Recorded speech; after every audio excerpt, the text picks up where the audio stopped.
We're now live. Thanks very much.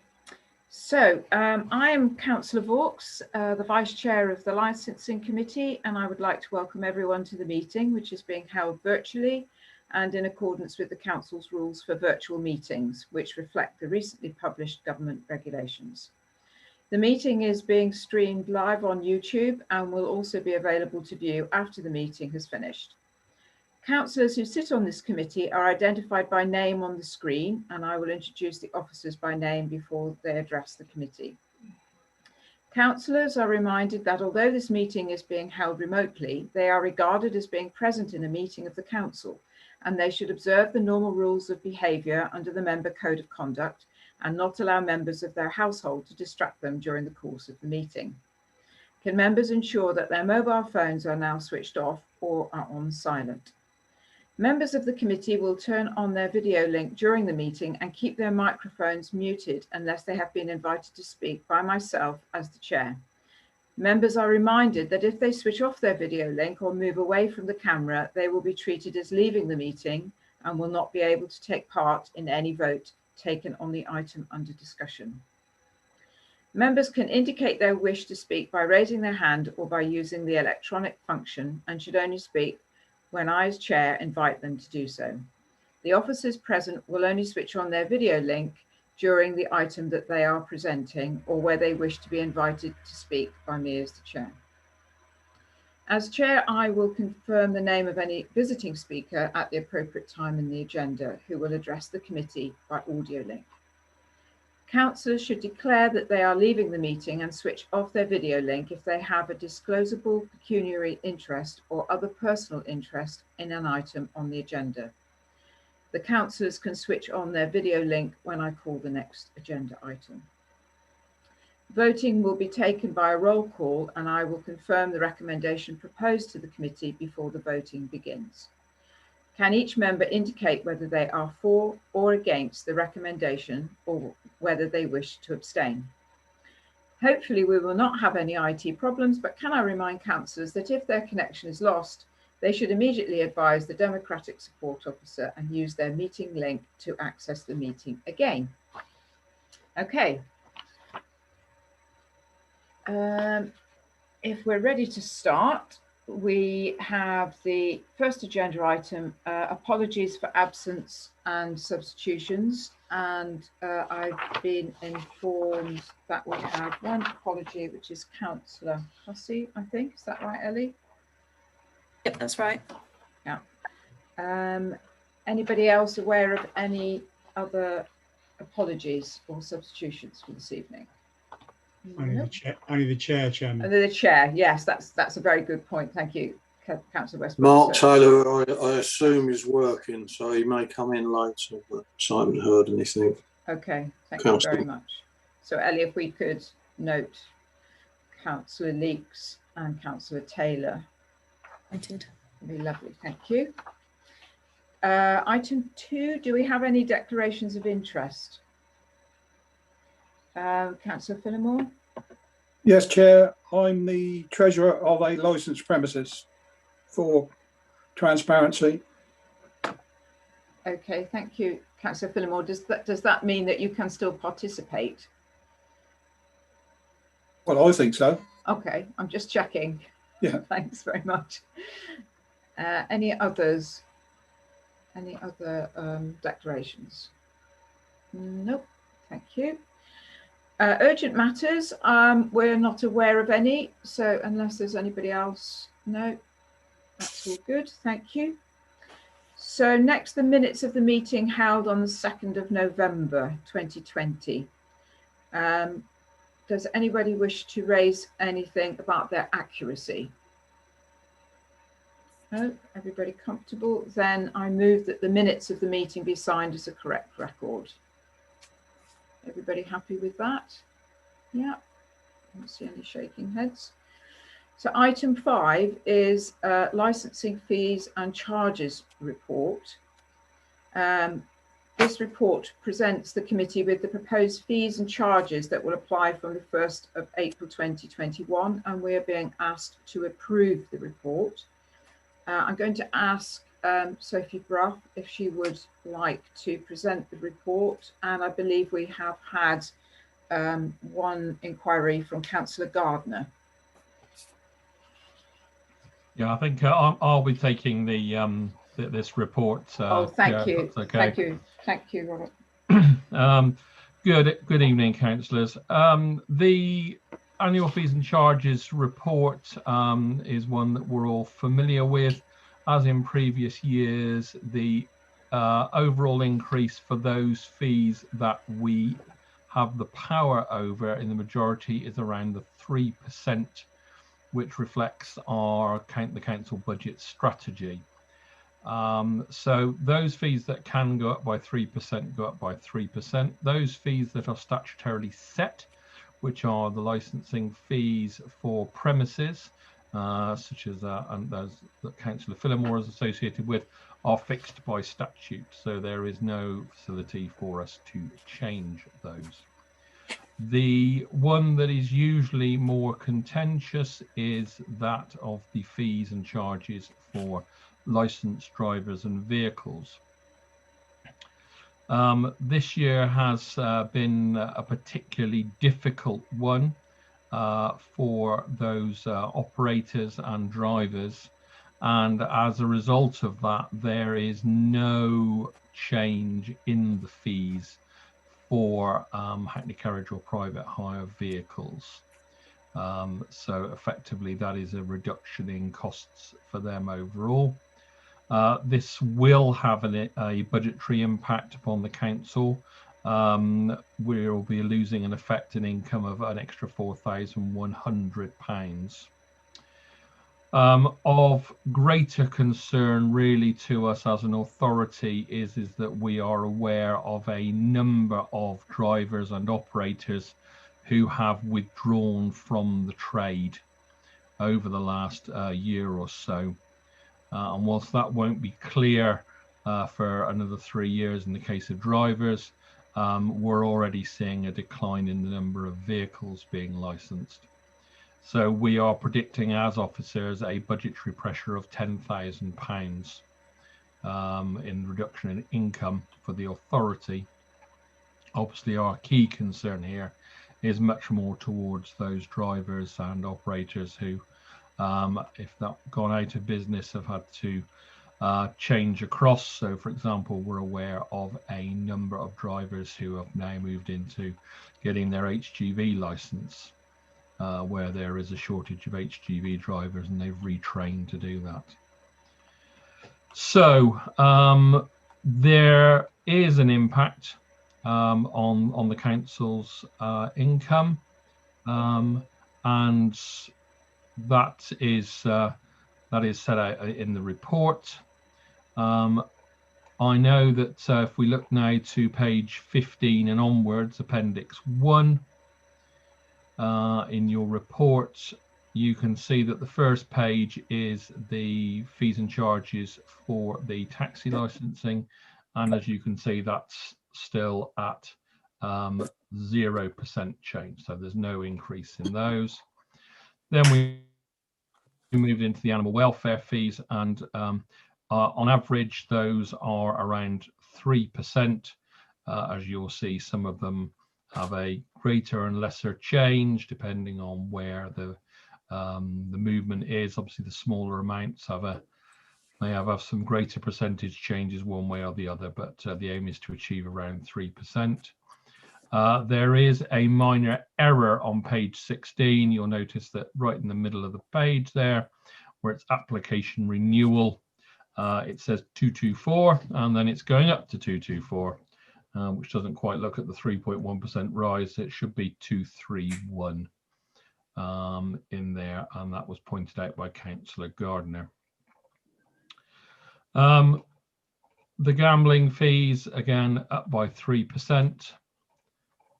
And then again, minor changes for things like animal health certificates and stuff like that.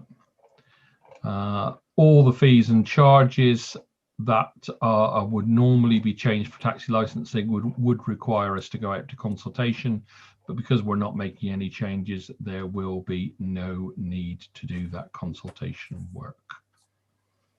Are there any questions?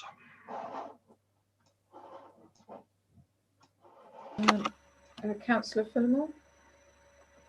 Councillor Phillimore, sorry. It's not necessarily a question to Rob, but what we've got to appreciate is the current economic crisis is not just difficult for drivers, it's difficult for all parts of the economy. And I don't think we're being consistent if I support the fact that we're not proposing to change the drivers, but are we not being consistent by not addressing the other parts of the economy which is struggling?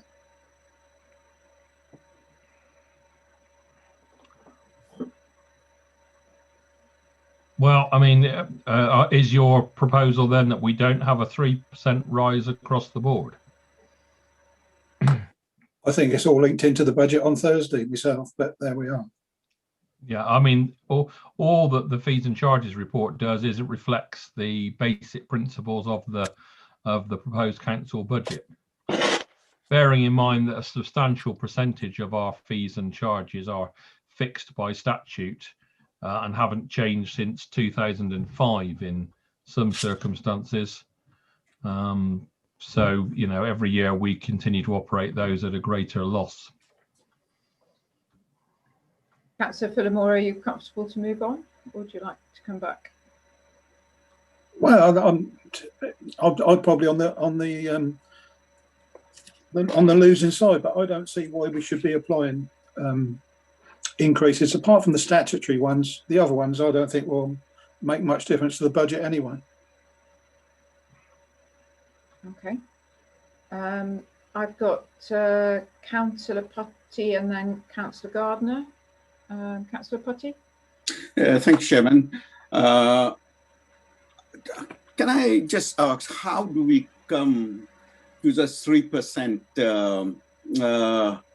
assessment? And my other question is that, as you said, Mr. Draper, that we have to recover the part of the side that there is a cost. How are we going to recover those costs? Okay, thank you, Councillor Putty. So the 3% is a decision that is made by the council's corporate budget strategy. So it's applied to fees and charges across the board and reflects the general increase in the council's costs per year. So it's not just licensing where the 3% is applied, that's applied across the board. Licensing always operates at a loss, even with regards to the taxi fees, which we would normally charge at a cost recovery basis. There are still a number of elements of that which we can't charge for example, enforcement of drivers. So it's not a question of cost recovery and licensing, it's merely a question of what the difference is between your costs and your income effectively. So for example, the temporary event notice fee has been £21 per event since 2005. It's never gone up in the last 15 years. It didn't cover our costs in 2005, and it certainly doesn't cover our costs now. Councillor Putty, are you content with that response? Yes, I am satisfied with that response, and okay. Please continue. Thank you. I've also noted Councillor Jones and Councillor Robinson, but we'll go first to Councillor Gardner. Thank you. Robert, you say we're losing the number of drivers that we actually have on the streets. Is that affecting the level of service? Do we have a ceiling on the number of drivers that we license? And how are we going to find some replacements? So I think it would be fair to say that the number of drivers that are split between private hire and hackney carriage, the number of drivers that are operating now in the hackney carriage area is still greater than when we had a cap on the number of drivers, though it is getting very close. So previously we did limit the number of drivers, and that was removed a number of years ago. The number of drivers increased, but now is dropping back down towards that level. So there's no indication that there is a shortage of hackney carriage drivers. With regard to private hire drivers, we have no means of controlling the number of private hire drivers across the borough. That is very much on a supply and demand basis. And it's very much part of the informal economy. So a lot of those drivers will hold down 2, possibly even 3 jobs at any given time. So it's a difficult one to judge. They may hold a license, they may only drive a car 5 or 6 times a year, they may drive a car 300 days a year. We don't know. They're either they're licensed as being fit and safe to drive a vehicle. How they use it once they have their license is entirely up to them.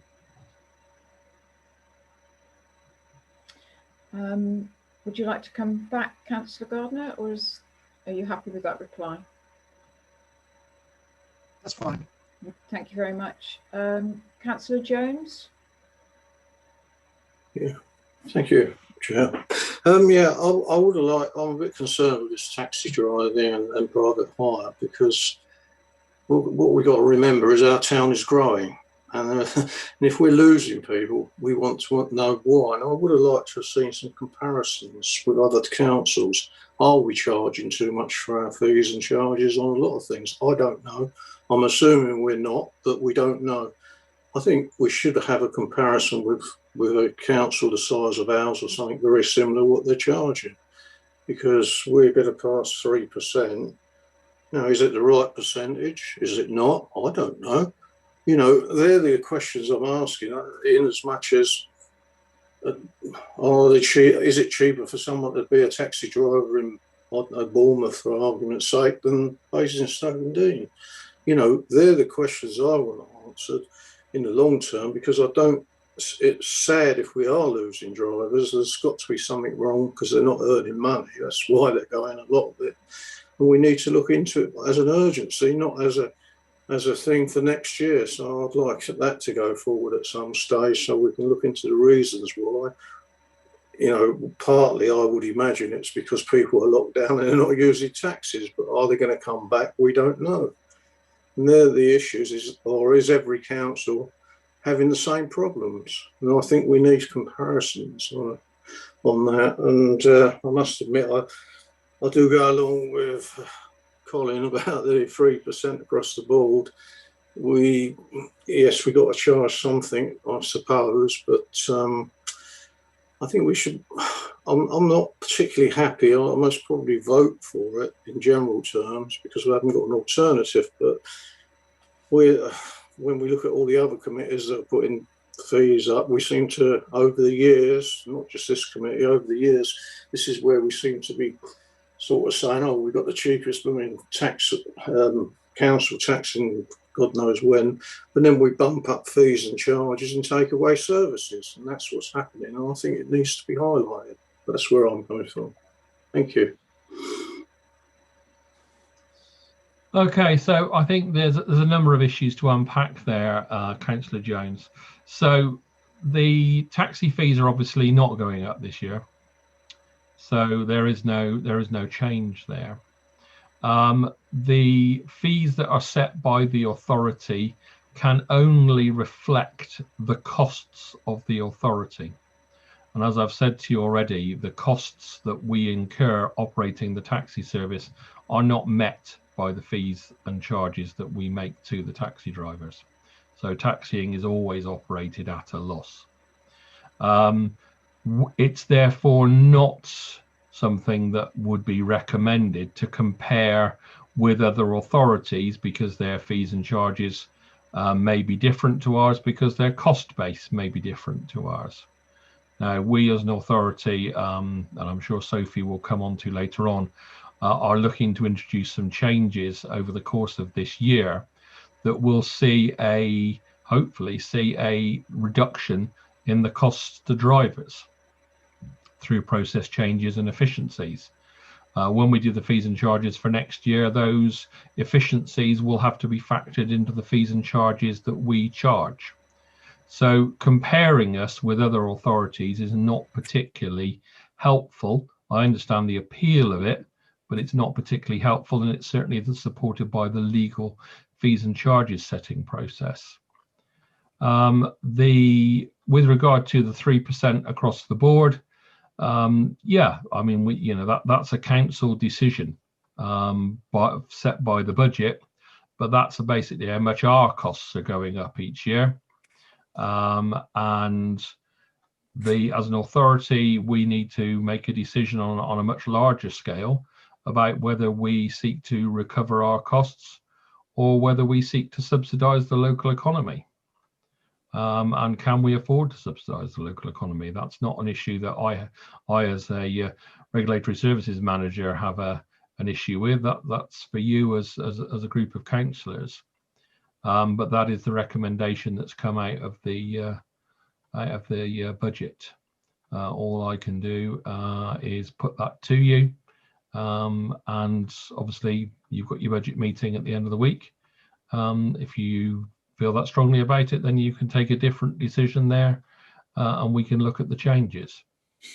So I think there's an anticipated shortfall described in this paper at the moment. Isn't that correct? Yes. Yeah, I mean, we're all, I mean, guessing the number of drivers and vehicles that may go down is a bit of a, it's an educated guess based on the information we've had thus far, but we're already looking at effectively a £14,000 shortfall. Councillor Jones, would you like to come back at all? Not particularly. I do accept what's being said, but I think, as you say, I think it's a bigger argument out in the most probably council whether we can get to that. The problem is, we go to these meetings first before we set the budget, don't we? So therefore, the argument's gone before we even start. So, but that's just politics, I suppose. But no, I'll leave it at that. Thank you. Thank you, Councillor Jones. Councillor Robinson. Thank you, Chair. Rob, could you explain on page 12, 2.2, the bit these changes will not be fully implemented in late summer 2021? The impact of the legal ruling, Raymond versus Wakefield Council, is still uncertain, and bearing in mind the potentially significant impact on this fee setting, we're awaiting legal clarification. It does make me wonder whether we can actually make a decision on this tonight or whether we need to defer it. Could you explain what that's all about to us? I certainly can, Councillor. Yes. So the Raymond ruling is one that occurred actually a while ago now, and it involves the reinterpretation of a very long-standing part of the Local Government Miscellaneous Provisions Act 1976. And as long as I've been in licensing, and up until 2019 now, there was an assumption based on the wording of the Act that it was impossible to recover the cost of the enforcement of driver licenses. Now, obviously, that is the single biggest area of investigation and enforcement in the taxi world, because it ain't the vehicles themselves that tend to go wrong, it's the operators and the drivers of those vehicles. So up until recently, it was just assumed that we as an authority had to just swallow the cost for those for that enforcement. The Raymond ruling, which was at a Crown Court level, basically seemed to overturn that. There has been a reluctance, I think it would be fair to say, within local authorities to suddenly change their fees to reflect the enforcement costs, which would effectively overturn, well, all the years since 1976. So you've got 44 years worth of practice and custom, he said. And that would also see a fairly substantial rise in the cost of taxi licensing to drivers. So there has been no legal challenge to this yet. And equally, there has been no authority in the land that I'm aware of that has substantially adjusted its fees to take this ruling into account. And I don't think there will be up until the point where somebody's prepared to take it on as a legal challenge. If we get it wrong and we move forward, then there is potentially a significant negative impact upon the drivers, who could possibly see their fees go up by, say, £50, £100 a year. And that would almost certainly be subject to legal challenge. If we lost, we'd have to pay our legal fees and then pay the money back to the drivers, which is the same for every other authority across the country, which is why nobody else is queuing up to do it. Right. So at the moment, because we're not putting the vehicle license fees up, basically it's irrelevant to the discussion we're having tonight anyway. It's a point of observation so that you as a licensing committee are aware of, I would say, what legislative changes there are, but this is not a legislative change. This is an interpretation of a very long-standing and established piece of legislation. Okay, thanks for that, Rob. Okay, so are there any other questions? Councillor Putty? Thank you, Chairman. On page 16, Robert, at the top of it, it says other licenses set by licensing committee except for scrap metals dealers. What does that mean? Well, bizarrely, and I use the word advisedly, there are a number of other sort of fees and charges that come under your remit, yeah, for a whole bunch of largely constitutional reasons. Does that make sense? So they aren't things that you would routinely deal with in licensing per se, yeah. So I'm never going to I very rarely take a scrap dealer to put you in front of a subcommittee for you. Though we might take the odd taxi driver. But traditionally, those fees and charges are set through the licensing committee, and are then subsequently approved by full council. So it's really just a part of the approval process. If they're not, at the moment, we recommend they're approved by you. You approve them. That then goes to full council. Full council then accepts your approval. If it didn't work that way, then it would just go to full council, and full council would approve it directly.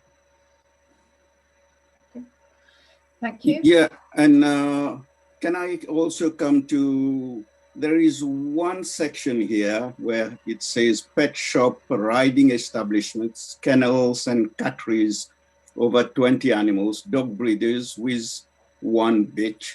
It's all blank. What is the purpose of that particular section? Which page is that on, Councillor? Sorry, you were on mute, I think, Councillor Putty. On page 16. It's not blank on my version. No. It's blank on mine. Blank on mine as well. No. I'm afraid you have the advantage of me. I'm looking at the electronic form of it, Councillor, on my screen now, and all the boxes are filled in. Oh, so we are missing something here. Yep. And can you tell us about the 2021, 21, 22, etc. on that particular section? Yeah, so effectively there was, again, it's just a 3% increase on those fees. We did, as a committee, we looked at those fees last year, and there was a fairly large increase in those fees last year, because we started, the Animal Welfare Act came in 2018. We set fees based on our estimated costs. What we very rapidly discovered was that we grossly underestimated the amount of time and effort it was going to take to get people to comply. So last year we put the fees up fairly substantially to better reflect those costs. This year they've just got a 3% rise across the board. So can I clarify, Councillor Putty, that is the line that you're looking at, is it greyed out? Yes. Yeah, so just, I think, for clarification, I think that is essentially a heading. So the subsequent entries, the rows below that, are elements that fall under that heading. And there is another heading partway down the page, also grayed out, and it is those different things, those different actions, different parts of the license. Yeah, sorry, Councillor Vox. Yeah, sorry, I was I thought the table was blank for a second. Yes, I did too. I did too, Rob. But I think that's what the that's exactly correct. So basically, the ones at the top there, Yeah. home boarders, kennels and catteries with less than 20 animals, and Yeah. dog breeders with 1 bitch are the smaller operations. And then when you go down the screen, it's pet shops, riding establishments, kennels and catteries with over 20 animals, and dog breeders with more than 1 bitch. So these are the bigger, more complex premises that take a lot longer to inspect. All right. Okay. Yes. There was another question, but I hope this is going to be an appropriate question. We have got mainly the HC and the PHVs, you see, the private hire. What about, because our town is growing, and what about, have we got anything that's coming from Uber side? Good old Uber, bless them. I think that there will be, there won't be much interest from Uber now for a while, because they obviously, I don't know if you saw in the press the other day, all their staff are now firmly classified as workers following the Court of Appeal ruling.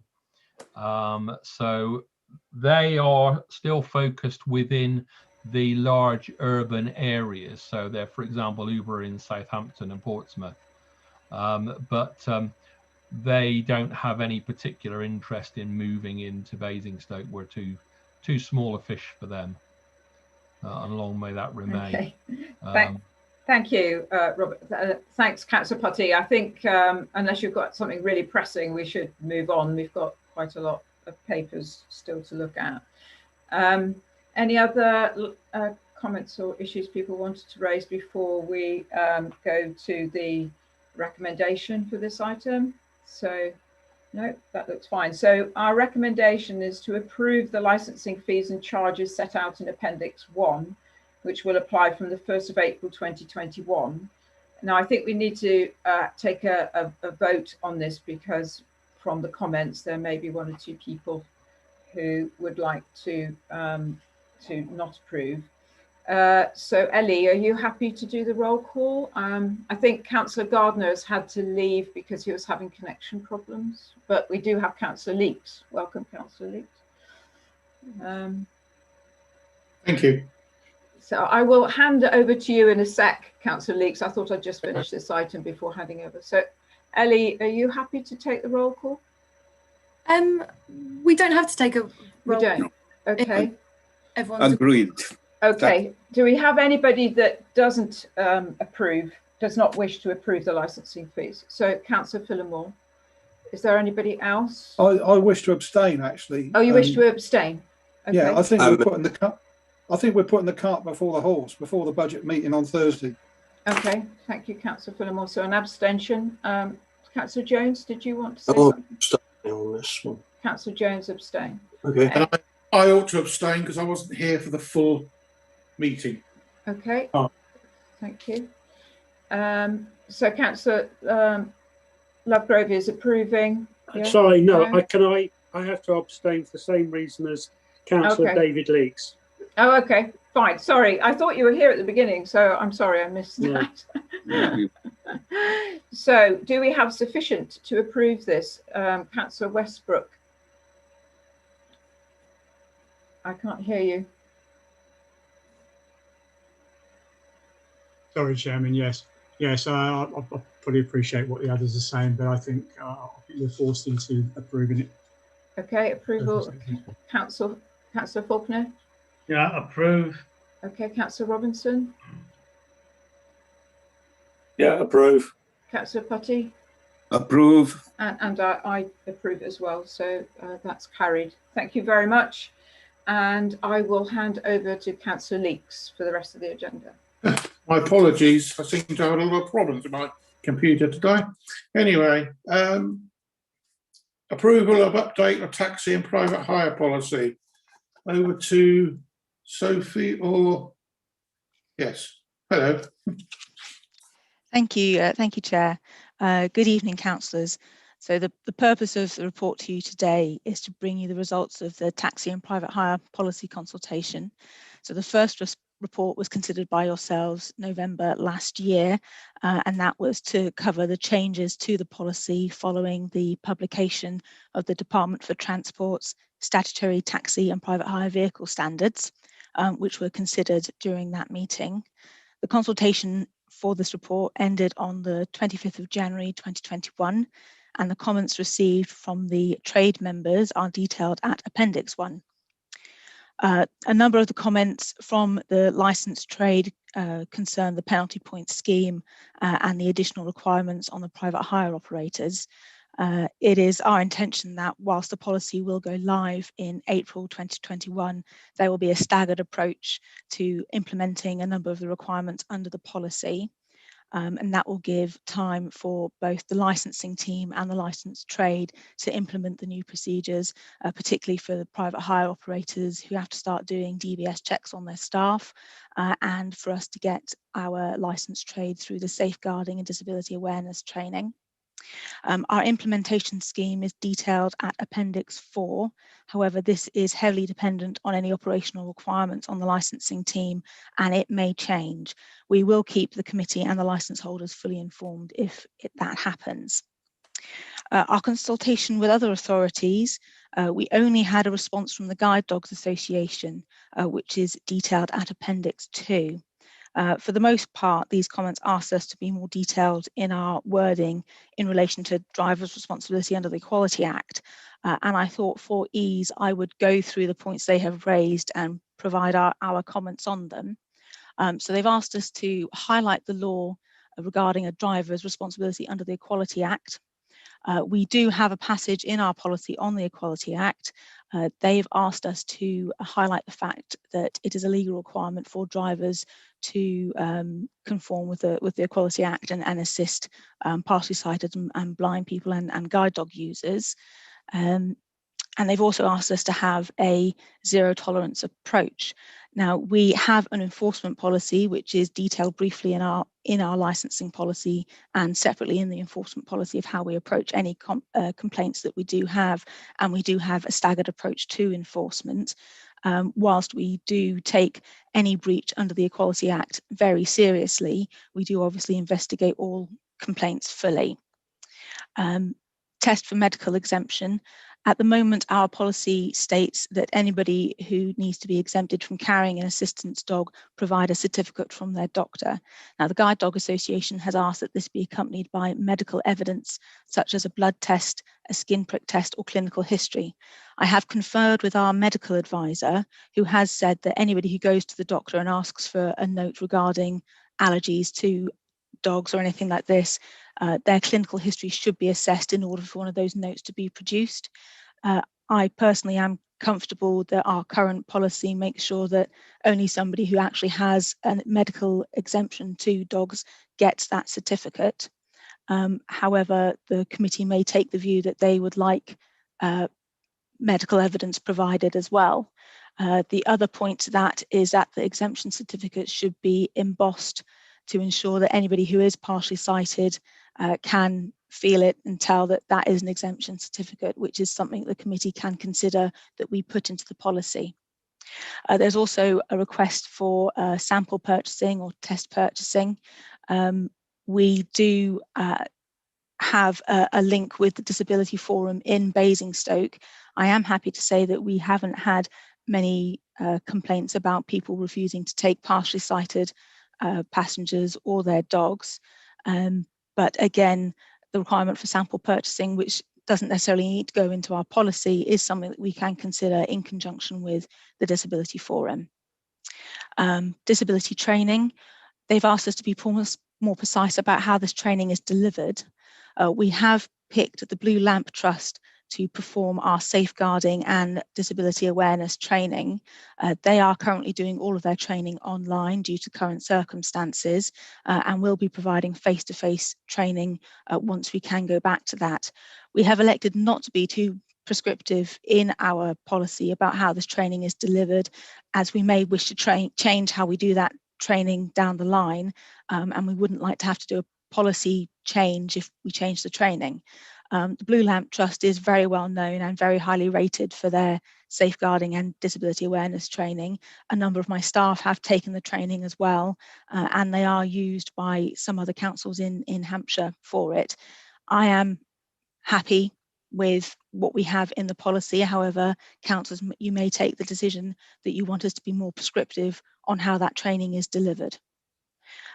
Disclosure and barring service, the Guide Dogs Association have said that they're happy with what we've said.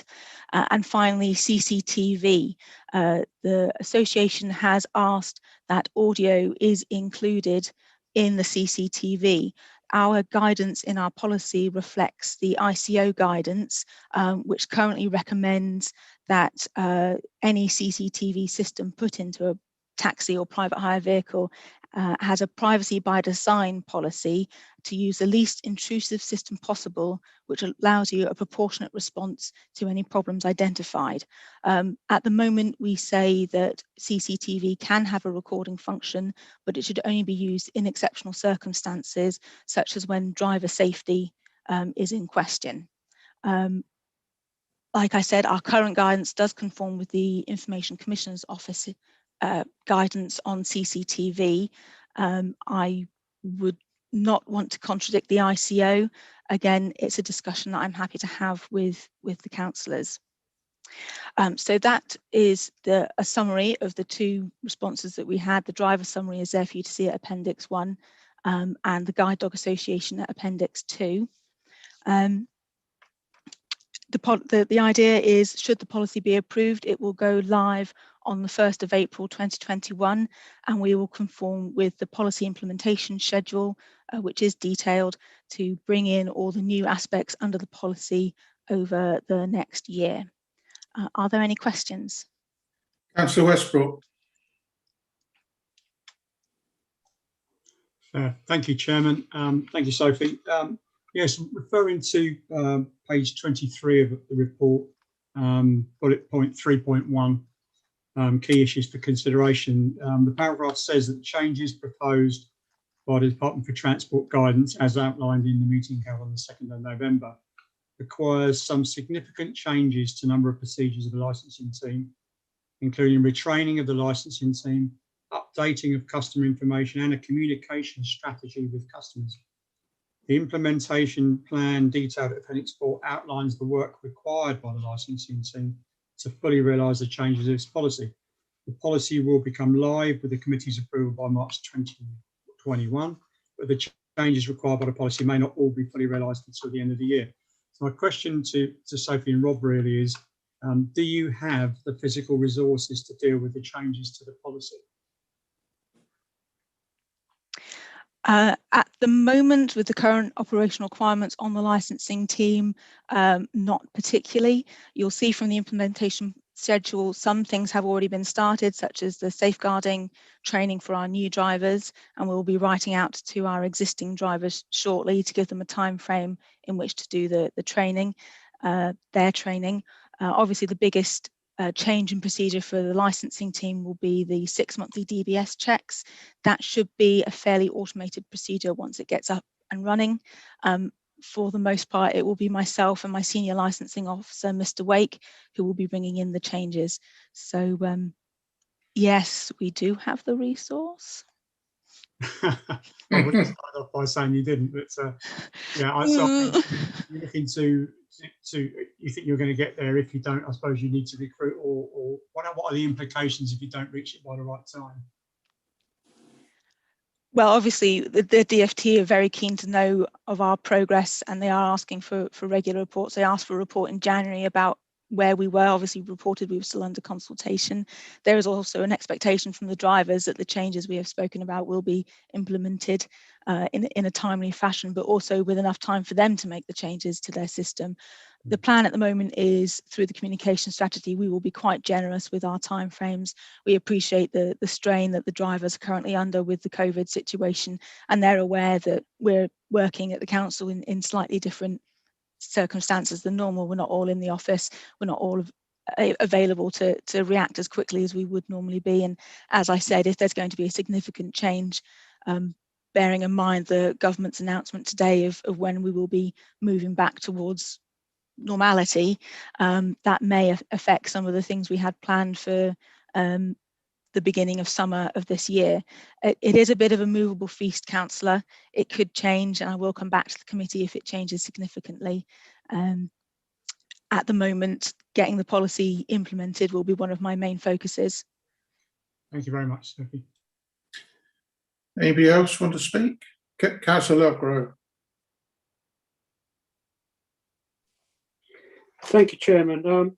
Page 32, number 19, grants towards environmental friendly cars would be much appreciated.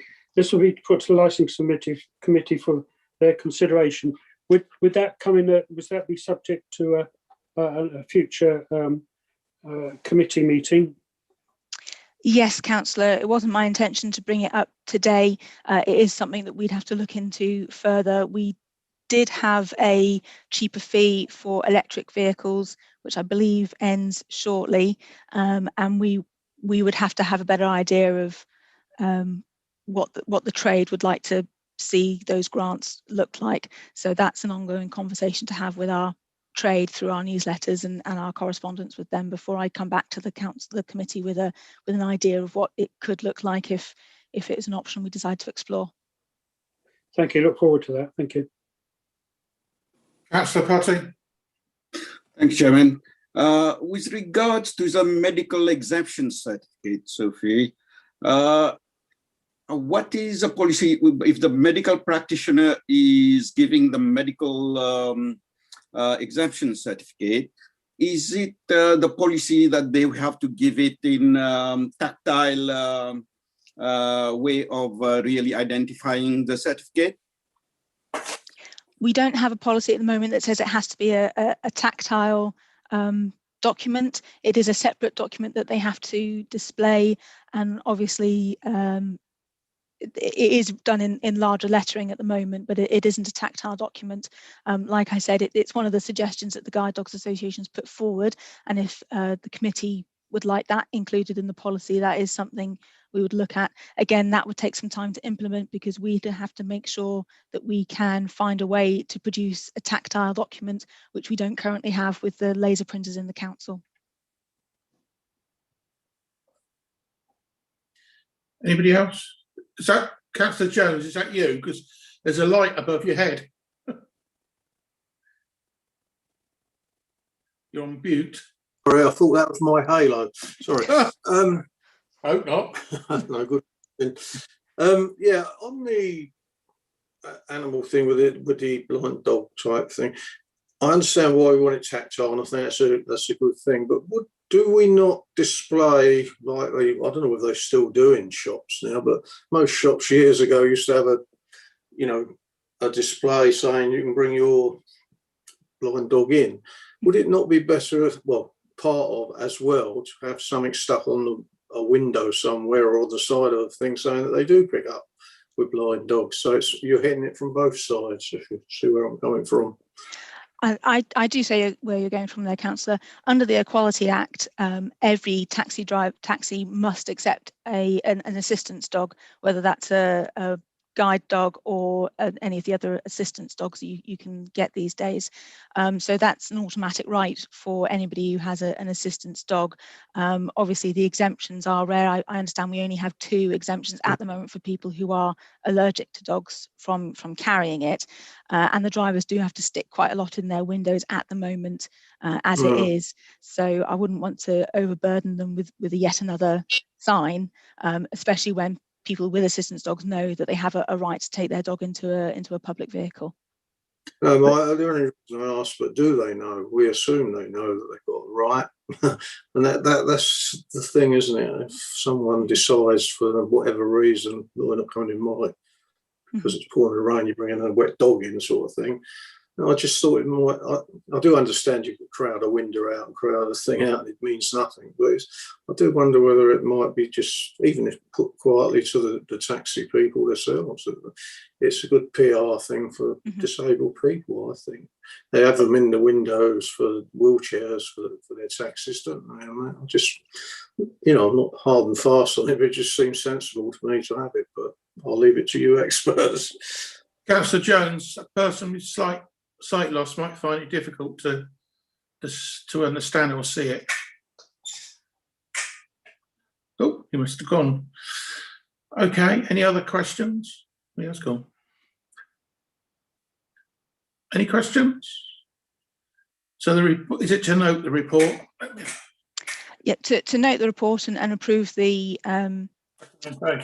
policy to go live, and any changes that you might want from the Guide Dog Association paper. So from discussions, I understand people might be keen on the tactile exemption certificate.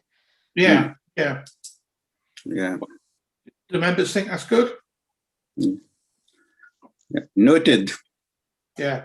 Yes, I think so. Virtually everybody is put a thumb up.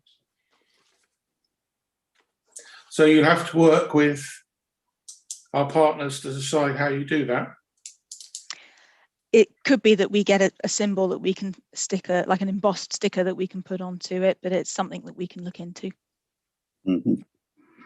Yeah, can I just add in there? Sorry, Councillor Vaux, I should have asked your permission to speak.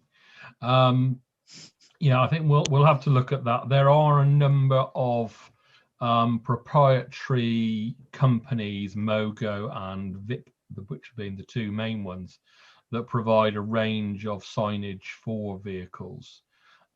So we can certainly approach them.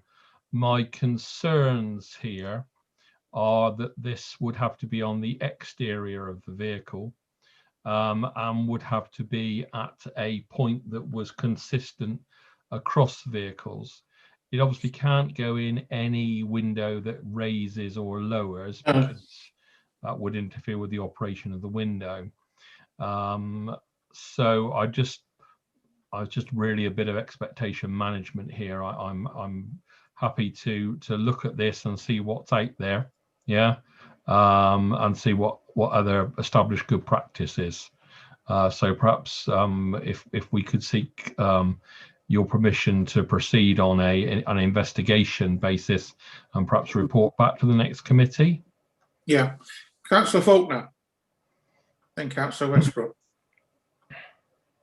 Yeah, just an observation, Chair, which is I believe that there are several drivers to each vehicle, and therefore it might only apply, shall we say, to one driver out of 3, and therefore that might end up actually being more confusing if it was permanently fixed in the car. Councillor Westbrook. Yeah, just picking up on what Rob was saying, I think he's right to maybe look at it in an investigative way, working with the Guide Dog Association. I think what we should be putting down is an aspiration, and that should be noted, it's an aspiration of the committee. Any of the officers want to come back? I mean, I would certainly thank you, Councillor Westbrook. Sound advice as ever. Yes, I would welcome that if we would be given the instruction to investigate and report back for the next committee, and that will enable us to come back to you with a more realistic and a better understanding of the availability and suitability of this proposal moving forward. Yeah, we don't want to do something that's already out there that other authorities are doing anyway. Look at what they're doing. Okay, fine. Okay, anything else on the report? Right, we move on then. Item 7, approval of animal welfare policy. It's over to you, Sophie. Yes, thank you, Chair. Again, another policy change that was, or new policy that was brought to you in the November meeting that went out for consultation and ended again on the 25th of January 2001. This was the introduction of the animal welfare regulations that came in 2018 and that we have been implementing since about that time.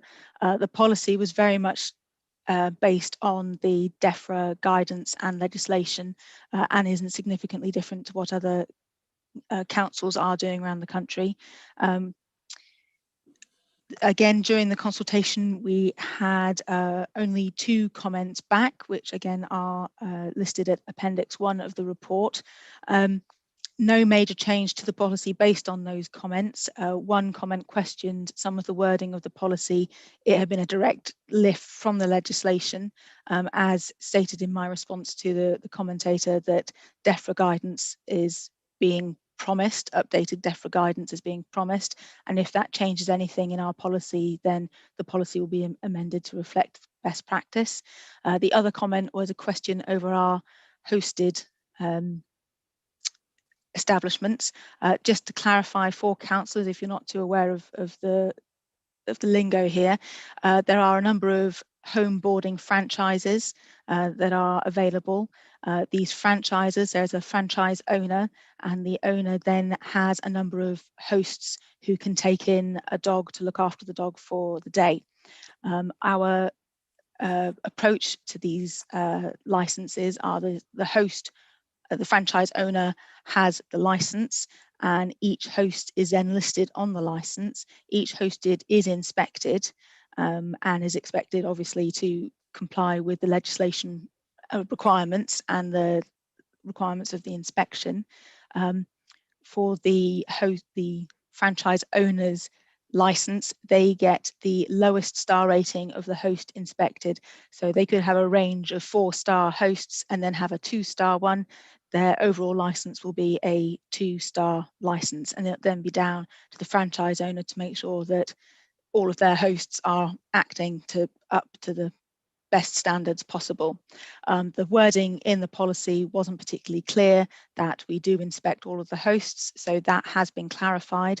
Obviously, the welfare of the animal is the primary aim of the legislation and of the licensing regime.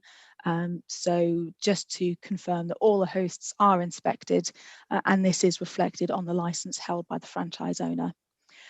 Those were the only comments on the Animal Welfare Act. On the policy, I have listed in there our current numbers. As you can see, there has been a bit of a change from the last ones presented to you. Again, through COVID, we have seen a bit of a reduction in the number of some of our license holders, and I've just lost the page. I will get back to it. Right. Yeah, just found it. Thank you, Chair. So again, we've seen a slight reduction in our boarding establishments and our riding establishments and our kennels. We have seen an increase in our pet selling and dog breeders. For the most part, we have seen that some people have changed their businesses. So whilst we've lost some of our more established boarding establishments and daycare facilities, other places like dog groomers have picked up new licenses. So we do have some new licensees that have come on during COVID, and particularly 2 large pet selling organisations. So, and there has been a significant reduction in the number of our outstanding applications, having had a new licence officer start with us during the lockdown, who has been concentrating on the animal welfare side. So the recommendation to the councillors is that they approve the animal welfare policy and for it to go live in April. Councillor Westbrook. Thank you, Chairman.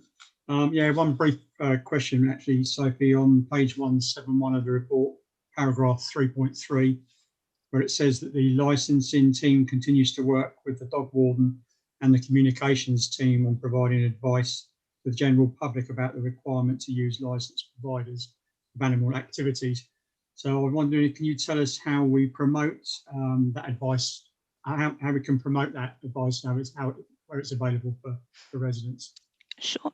So towards the middle of last year, might have been August, we worked with Laura Yates, who is our fantastic dog warden, and the communications team, and we put out a YouTube video as part of Basingstoke and Dean Council about puppy selling and pet sitting. You might have seen on the news that there was an increase in people buying pets during the COVID lockdown because they were at home, and we felt it would be an appropriate time to remind the residents of Basingstoke and Dean to make sure that whoever they've bought a puppy from is a licensed breeder, and anybody that they're using for any licensable activities has the relevant licenses in place. Obviously, as discussed last time, things like dog walking isn't covered by a license, and neither is grooming, but dog daycare, home boarding, breeding and selling all is. So that was a reminder that went out then. We're also working with communications at the moment to put notices out into some of the parish magazines to reiterate the same about dog boarding, daycare and puppies selling and breeding. Does it go into, does it go in, or has it been in the Basingstoke and Dean today?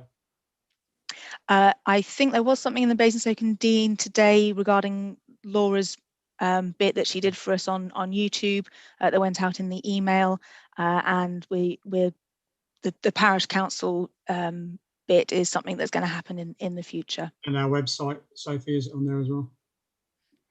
I believe it was. I think it's not there anymore, but the YouTube video is still there. Okay. Thank you very much. Any other questions? Councillor Putty. Thank you, Chairman. With regards to safeguarding, Sophie, and how we have got only one dog warden, if I'm not mistaken.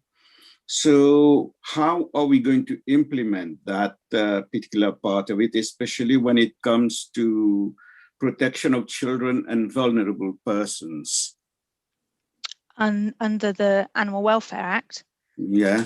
So during the inspections, one of the questions that is looked at is things like resident dogs already in the house, the number of children and their ages, and what areas of the house the dogs for home boarding have access to. And this is all taken into account when we're doing our risk assessment. So the animal welfare inspectors look at that and provide relevant advice. You know, if somebody's got a number of young children in the house, to make sure that they are safe if there's going to be strange dogs in the house. One of the requirements is that each dog can be separated into a different room when they're home boarding. So if there was an issue with an animal being aggressive, either to any of the occupants of the house or to another dog, they can be separated off, and emergency contact can be called to have the dog removed from the house by the owner. So that is something that's part of the inspection and under the Animal Welfare Act. So Laura Yates helps us with some of our inspections, but the licensing officers are the ones who go out and respond to enforcement complaints and do the full inspections of premises before they're licensed. Okay, thanks. Any other questions? No? So we're asked to note the report, aren't we? And to recommend it for approval. Recommend it for approval. Do you all agree to be recommended for approval? Agreed. Okay, I think I see enough hands. Yes. Thank you very much. And that is it, because I've got nothing under confidential. Just to say again, sorry about not being able to get on earlier. This is becoming a bit of a habit, I'm afraid. I don't know why. Julia guided me through it and I still couldn't get on, so I had to switch the whole off again. Tried my own personal computer and there we are. And thank you very much, Jenny.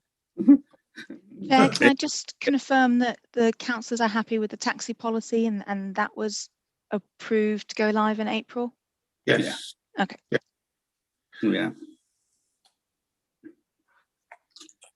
And thank you very much for the officers for all they do. Thank you, Chair. Very much. Bye. Thank you. Thank you, Chair.